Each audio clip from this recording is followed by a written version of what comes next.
Hello. Today I'm going to dive right into our subject matter because it has some depth. I'm going to be talking about faithfulness. And a lot of times when we think of faithfulness, these words come to our mind. We think of someone who is loyal, who's dedicated, who's devoted, who's committed. And I think all of those things are true.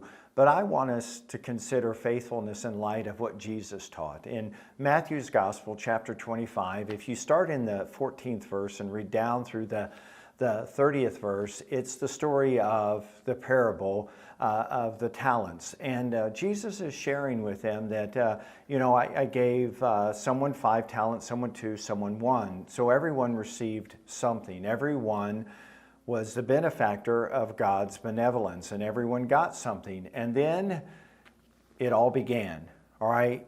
What happened? Well, the 5 took the 5 that was given unto them and increased it to 5 more.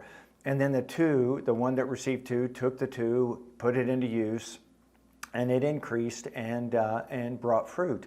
And then the one who had 1 was concerned about losing it, and so he didn't do anything. I mean, he buried it into the ground, and then there came the day of accounting, and the Lord said, hey, I'm coming back to see what you've done with what I've given unto you. And so we started with the one with 5, and then he said, here's your 5, and here's 5 more, and the same with the 2, here's 2, and here's 2 more. And the one with the 1 was like, hey, I wasn't really sure about you. You only gave me 1, so I just hid it. Here it is. And it's interesting because Jesus' response to the first 2, the one with the 5 and the one with the 2, goes like this. You know how it goes. Well done, thou good and faithful servant.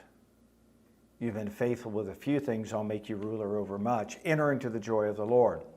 And the one who didn't do anything said, hey, you don't get a reward, you get cast out. And wow, what a shock that maybe was to him. But here's the point. Jesus identifies faithfulness when we take what he gives us, we put it into use, and then he causes it to grow. We bring the increase back to him, and then he rewards us.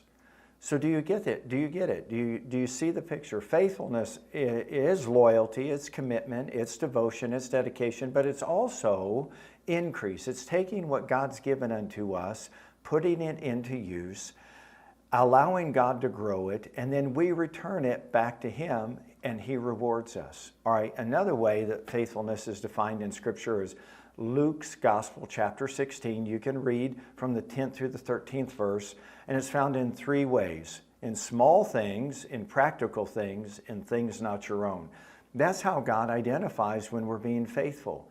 In small things, in practical things or natural things, and then in things not our own. And I know that you're like me. You're wondering, can I grow in faithfulness? Absolutely. Can you increase in faithfulness? Yes, because it's a choice. So this is how I want us to think about faithfulness.